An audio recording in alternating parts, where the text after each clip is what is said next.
우리 주님께 사랑하시는 행복한 토변교회 성도 여러분, 안녕하십니까? 우리 주님께서 여기 모이신 분들, 또 방송으로 하나님의 거룩한 시간에 참여하시는 한 분 한 분 위에 주님의 거룩한 임재로 함께 하시기를 주님의 이름으로 기원합니다. 오늘은 구원 받을 자가 적으니까 라고 했던 예수님 당시 살았던 한 사람의 질문을 통해서 우리가 예수님께서 주고자 하시는 그 교훈을 배우고자 합니다. 다 함께 하나님의 말씀 누가복음 13장 22절부터 30절에 있는 말씀을 함께 봉독하시겠습니다. 누가복음 13장 22절부터 30절입니다.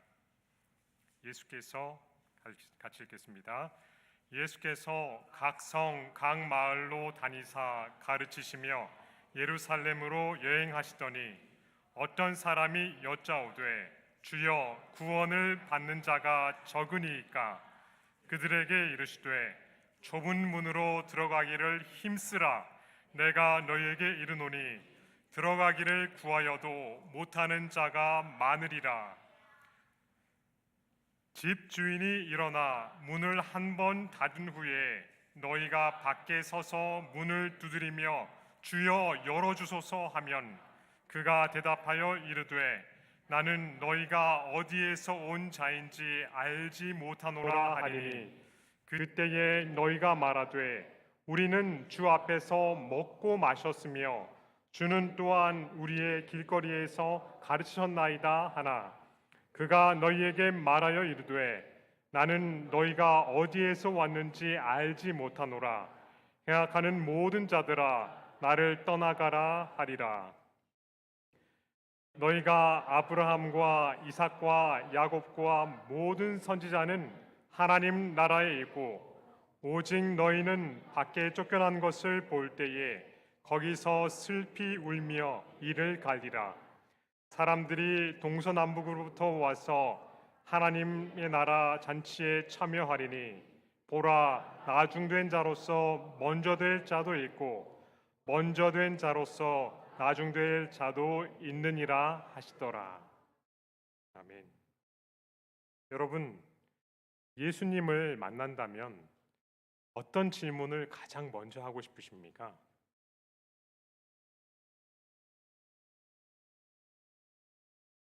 어떤 아이는 감사합니다. 감사합니다. 이렇게 하겠다고 했습니다. 네. 어떻게 온 우주의 왕께서 모든 것을 내려놓으시고 그 험악한 우리 구원을 위해서 정말 모든 걸 내려놓으시고 그 십자가를 지을 수 있으셨나? 네, 그게 너무 감사한 거죠. 그런데 살다 보면은 정말 예수님 옆에 계시다면 질문하고 싶은 게 너무 많지 않습니까? 네.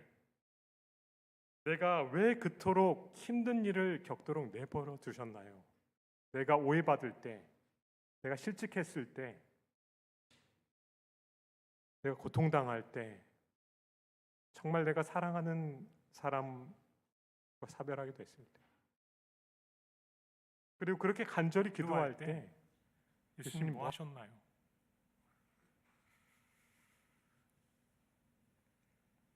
성경을 읽으면서도 궁금한 것들, 이해가 안 되는 것들, 묻고 싶은 거 정말 많으실 겁니다. 그러나 모든 리스트를 정해보고 1위를 꼽으라면 단연 예수님께 우리가 가장 하고 싶은 질문은 바로 제가 구원을 받을 수 있을까요?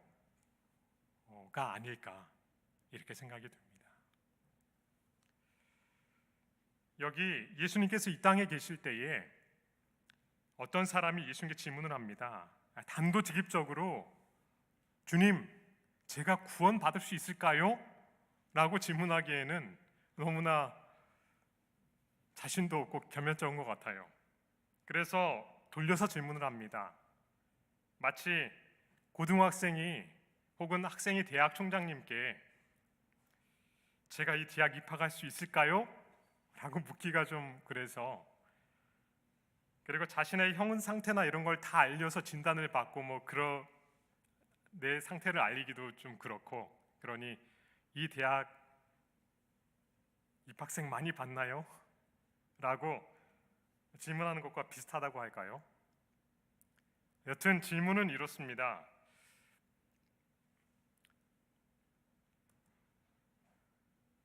주님, 구원받을 자가 많습니까? 적습니까? 얼마나 됩니까? 주님, 구원받을 자가 적지요? 이렇게 질문을 했습니다. 사실 이것은 바리새인들과 유대인들이 논쟁하기를 가장 즐겨하는 주제였습니다. 그리고 이것은 오늘날도 여전히 모든 사람이, 저 자신을 포함해서 많은 사람이 궁금해하는 질문입니다. 그리고 가장 자주 되묻곤 하는 질문입니다. 그들에게 구원이 있나요? 저희 아버지가 구원받을 수 있을까요? 네, 정말 많은 경우 우리가 구원하게 되는 질문이지요.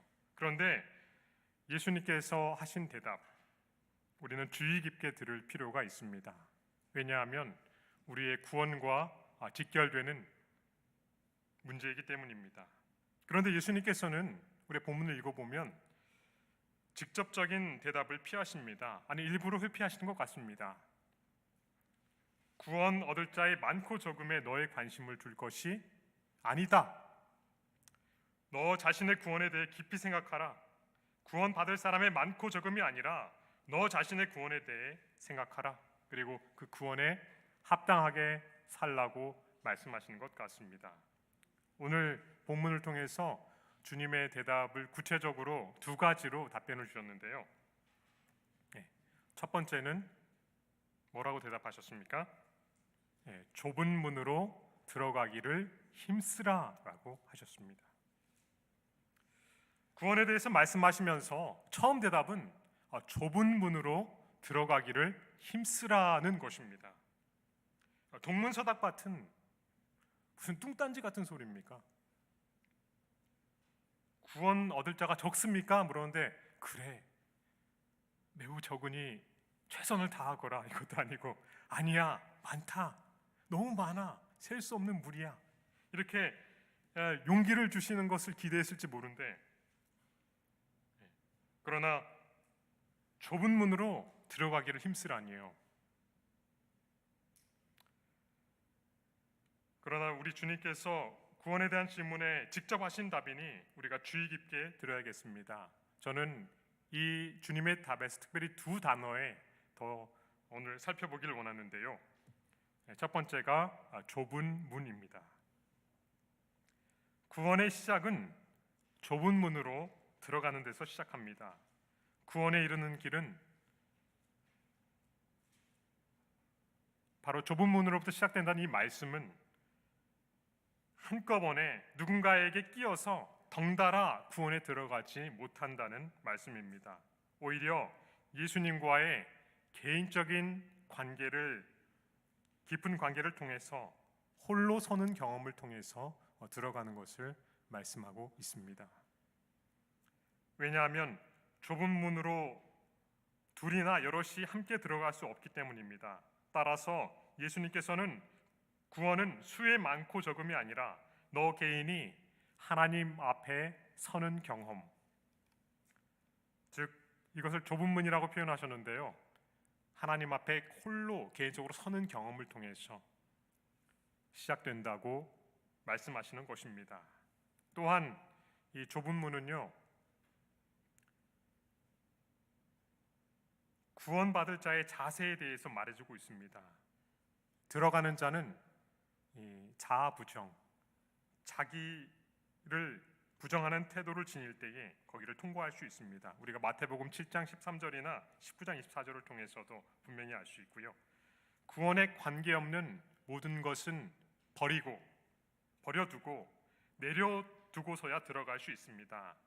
같은 맥락에서 우리 주님께서는 젊은 부자 법관에게 말씀하십니다.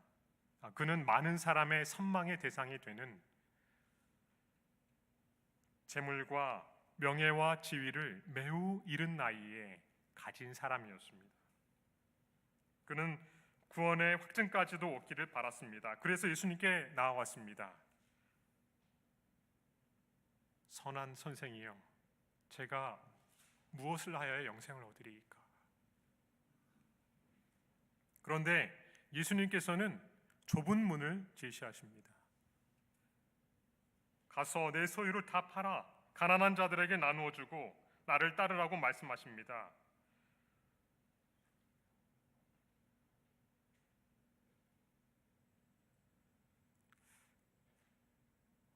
굉장한 말씀이죠.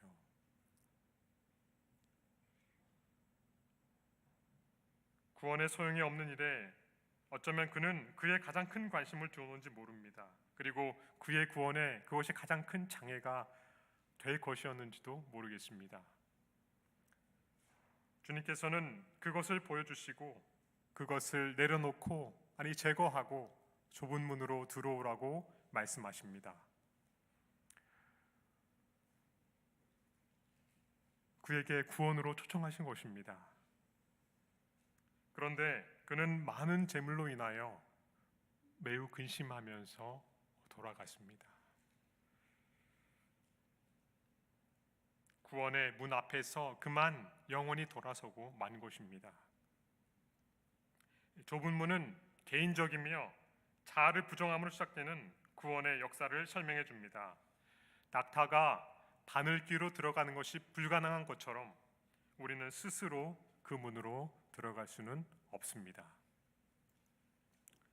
거기서 내 자아를 포기할 때 하나님 앞에 서면서 우리 자아를 내려놓을 때에 오로지 하나님의 나라를 위해서 내 자신의 모든 것을 내려놓을 때에 비로소 구원의 문이 열리는 것입니다.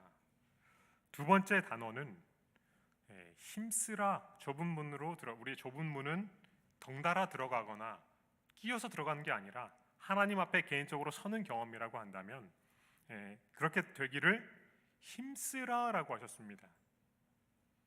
이 성경에 기록된 원어로 죄송합니다. 잘 쓰고 싶진 않는데요. 아고니조마이라고 합니다.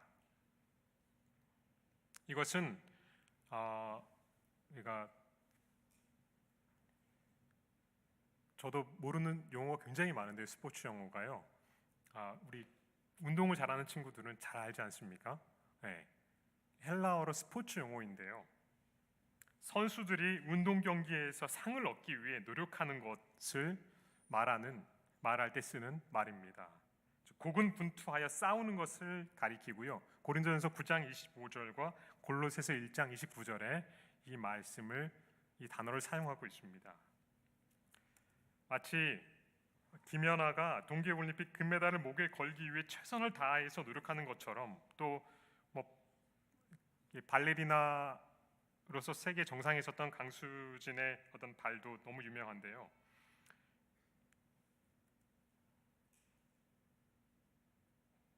그렇게 노력하라는 의미입니다. 또한 디모데전서 6장 12절에 믿음의 선한 싸움을 싸우고에서는 힘쓰라가 아니라 싸움으로 번역됐습니다. 그래서 진지하게 노력하라 또는 전력 투구하여 싸우라라는 말입니다. 구원은 결코 안일한 상태에서 이루어지는 것이 아닙니다.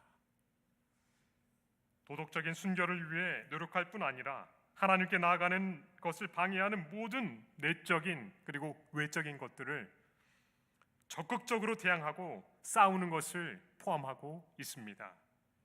이것이 예수님께서 말씀하신 자기를 부인하고 자기 십자가를 지고 나를 좇으라 나를 따르라고 하신 의미입니다.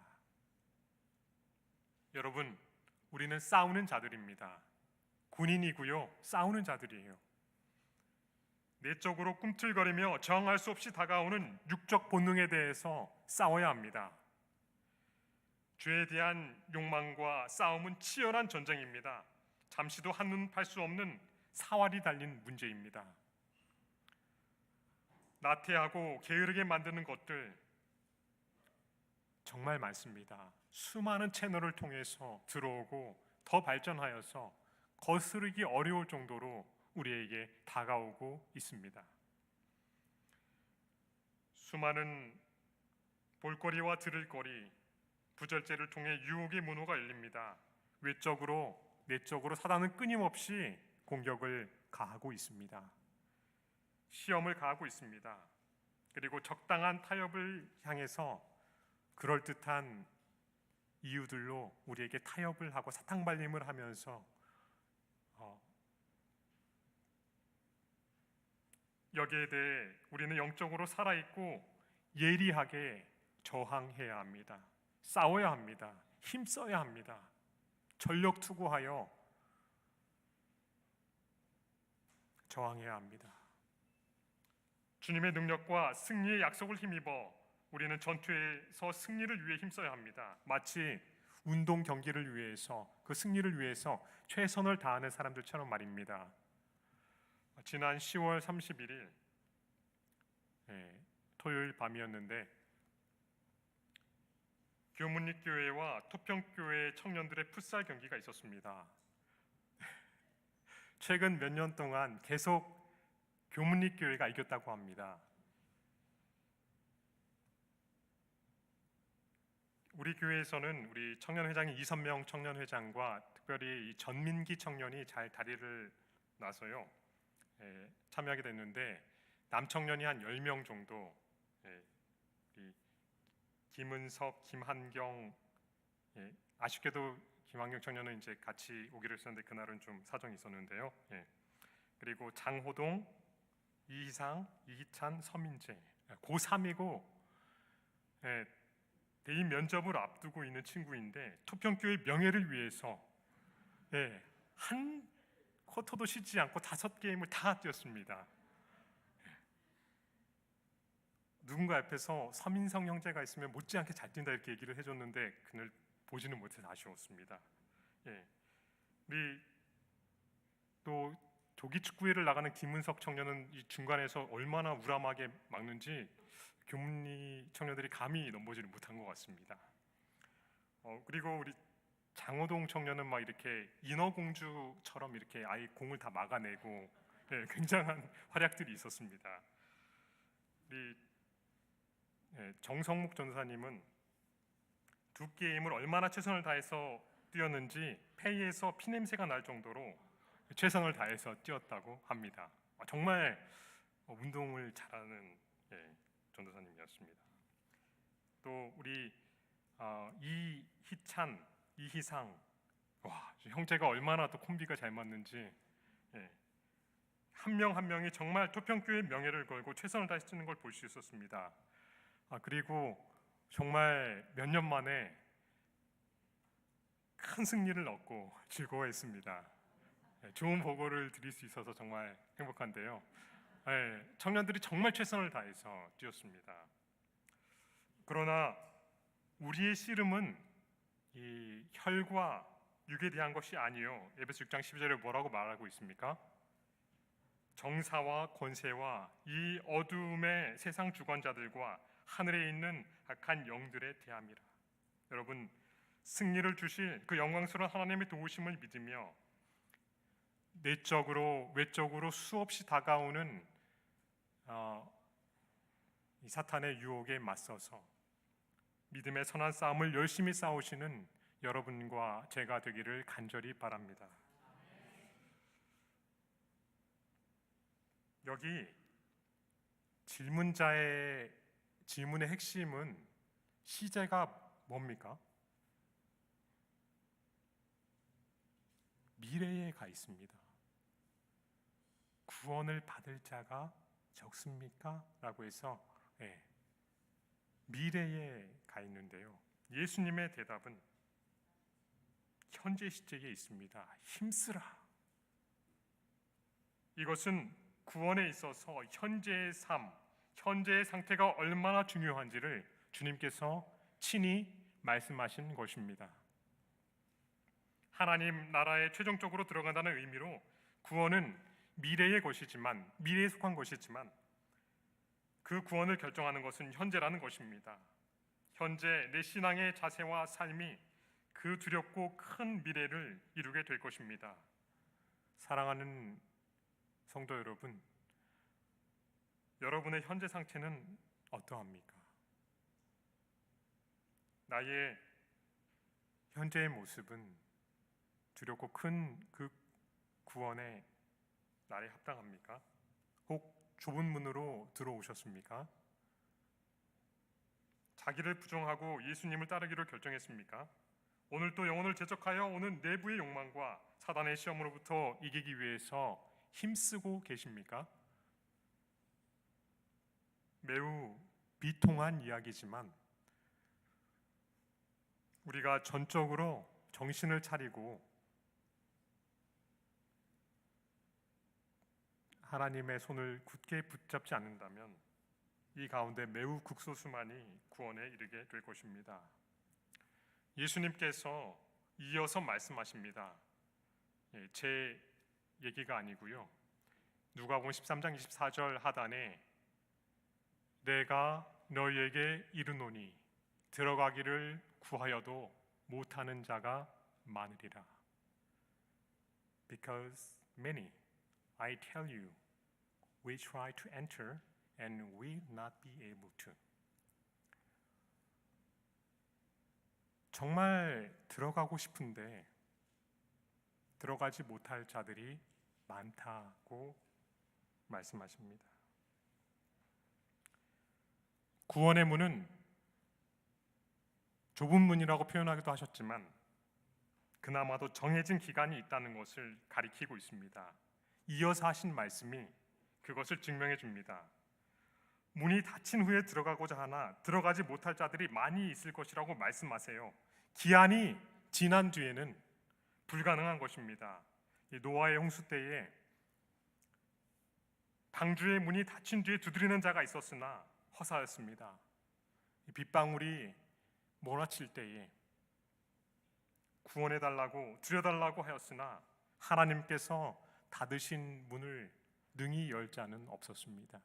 영감의 붓은 심지어 도끼나 이런 것들로도 이것을 하려는 자가 있었지만 섭리에 의해서 안전하게 보호되었고 그곳에 들어갈 수 없게 되어 그 슬픈 역사가 기록되어 있는 것을 보게 됩니다. 마태복음 25장의 열 처녀의 비유에서도 마찬가지예요.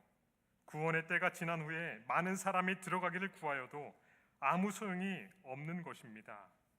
지금 불굴의 노력으로 거기에 들어가기를 힘쓰시기를 바랍니다. 오늘이 은혜의 때입니다.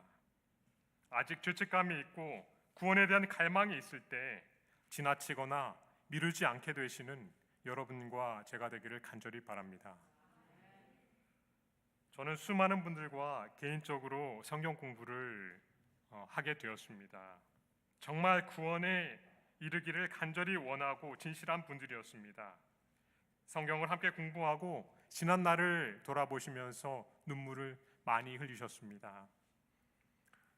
하나님의 사랑에 감동되었습니다. 그리고 그러나 성경이 전적인 순종을 요구할 때 많이 망설이시더니 결국 여러 다른 이유로 미루시거나 돌아서는 것을 볼 수 있었습니다.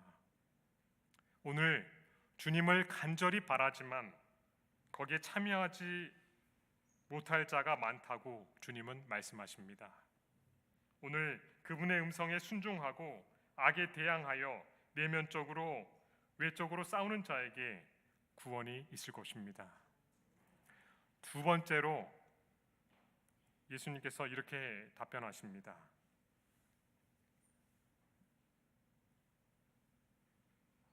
문이 닫히기 전에 들어가라고 하십니다. 이미 언급하였지만 다시 한번 강조하여 말씀하십니다. So enter before the door is closed.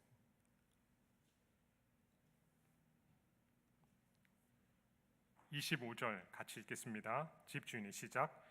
집주인이 일어나 문을 한 번 닫은 후에 너희가 밖에 서서 문을 두드리며 주여 열어주소서 하면 그가 대답하여 이르되 나는 너희가 어디에서 온 자인지 알지 못하노라 하리니.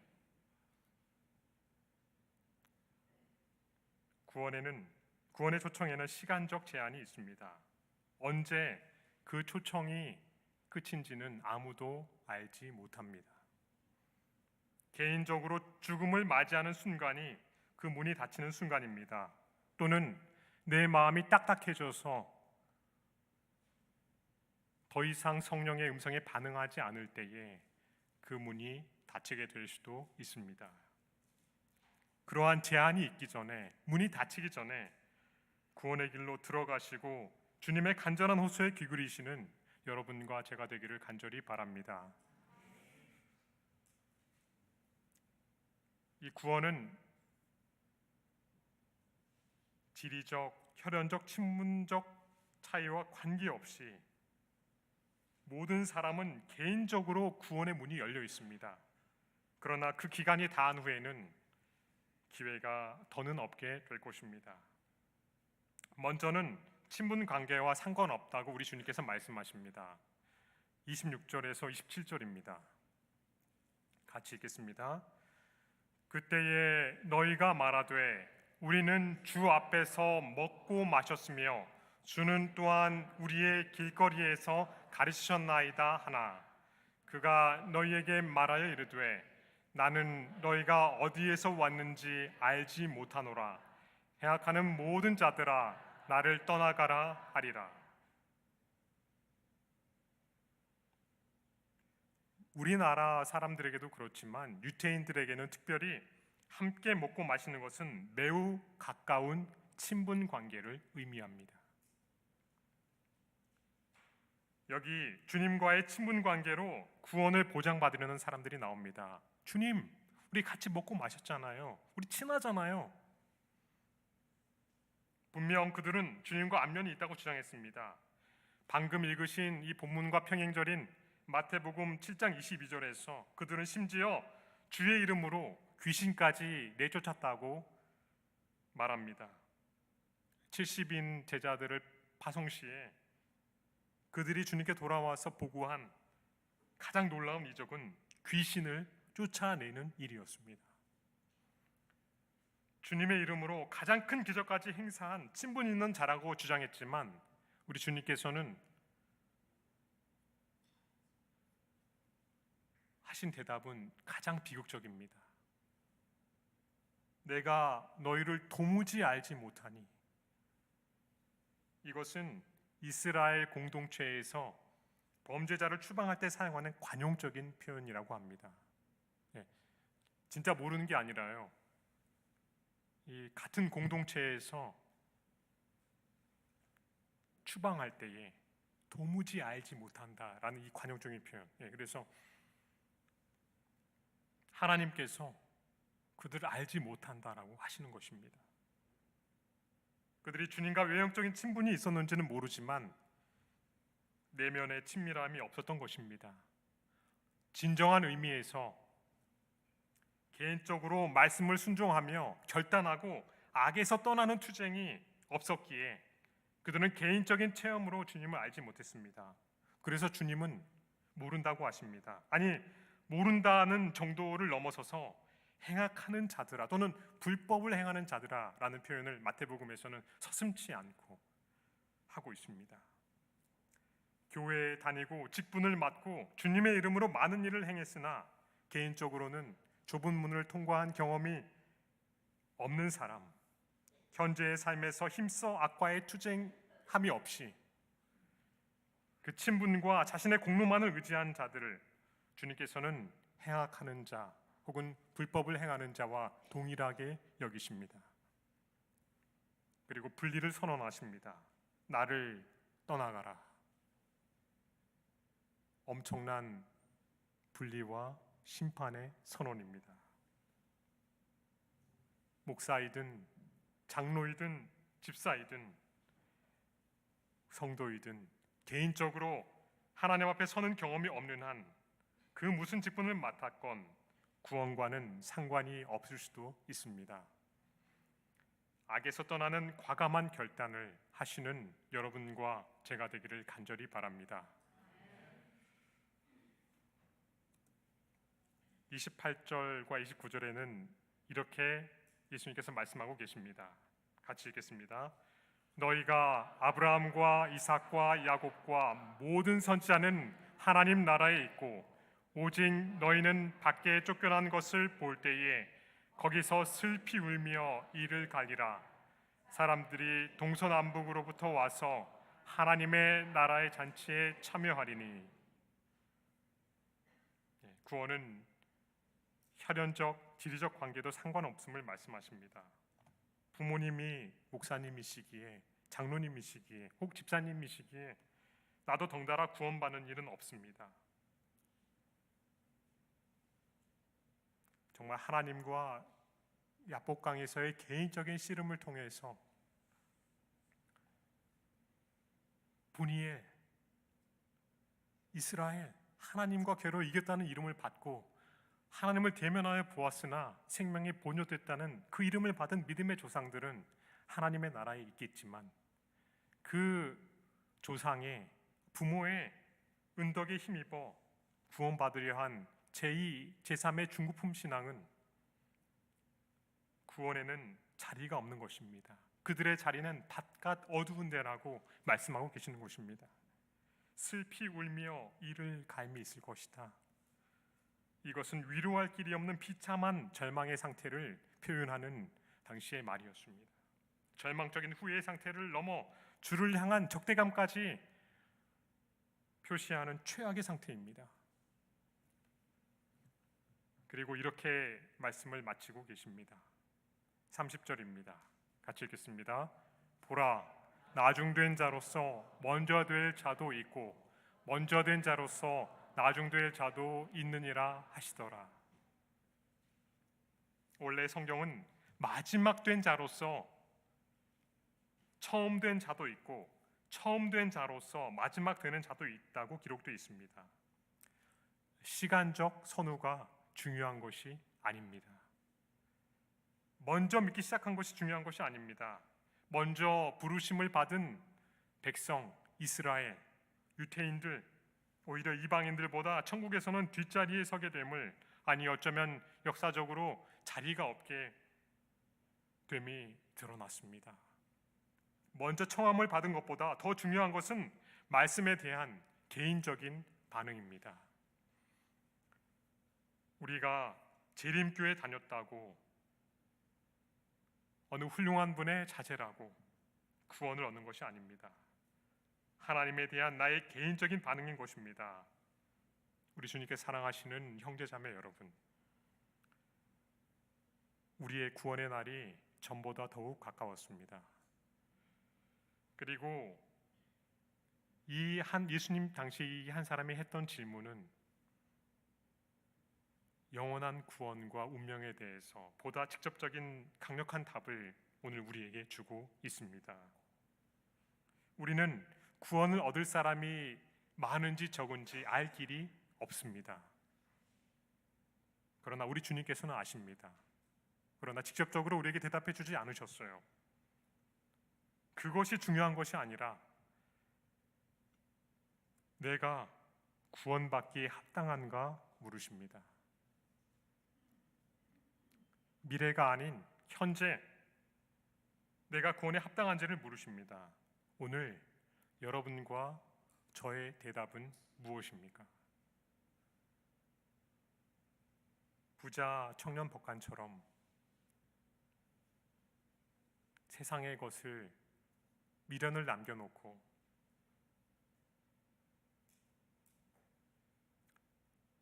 명목적인 신앙인으로서 그냥 주님이 주시는 축복도 세상의 모든 것도 다 받고자 한다면 우리는 생각해 보아야 할 것입니다. 혹은 하나님과 개인적인 관계 없이 어머니의 치맛자락이나 아버지의 콩로를 힘입어 하늘 가기를 원하는 그런 중고품 혹은 한 달이 건넌 신앙은 최후의 멸망으로 입증될 것입니다. 오늘 내가 가진 모든 것을 송두리째 하나님 앞에 내려놓는 결단을 하실 수 있는 여러분과 제가 되기를 간절히 바랍니다. 그리고 구원에 방해되는 모든 것들 마땅히 물리치시는 여러분과 제가 되기를 간절히 바랍니다. 그것이 식욕일 수도 있고 정욕일 수도 있고 성욕일 수도 있고 탐심일 수도 있고 교만일 수도 있습니다. 그러나 분명히 힘쓰라 아꾸니주마이, 분명히 물리치시는 여러분과 제가 되기를 바랍니다. 하나님께 순종하지 못하게 하는 모든 것들을 과감히 버리고 자아를 부정하며 좁은 문을 통과하지 않는다면 매 순간 오랏줄처럼 덤벼드는 것들과 힘써 싸우며 현재 들려주시는 음성에 우리가 복종하지 않는다면 어쩌면 구원은 우리와 상관없는 사건이 될 것입니다. 사랑하는 우리 성도 여러분, 이 저녁 아무도 모르게 주님께 개인적으로 깊이 나아가 나의 모든 죄를 주님 앞에 내려놓고 야곱처럼 주님과 씨름하기를 간절히 바랍니다.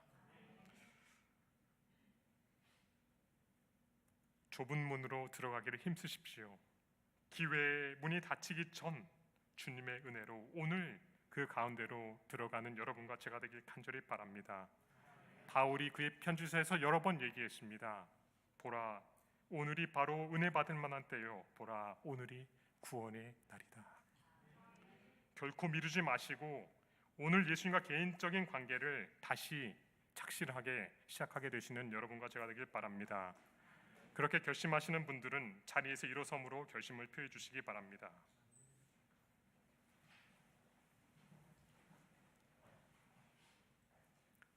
우리 주님의 약속대로 창세로부터 예비한 나라가 여러분과 저의 것이 되고 우리 모두가 상속하게 되기를 주님의 이름으로 기원하면서 말씀을 마치겠습니다.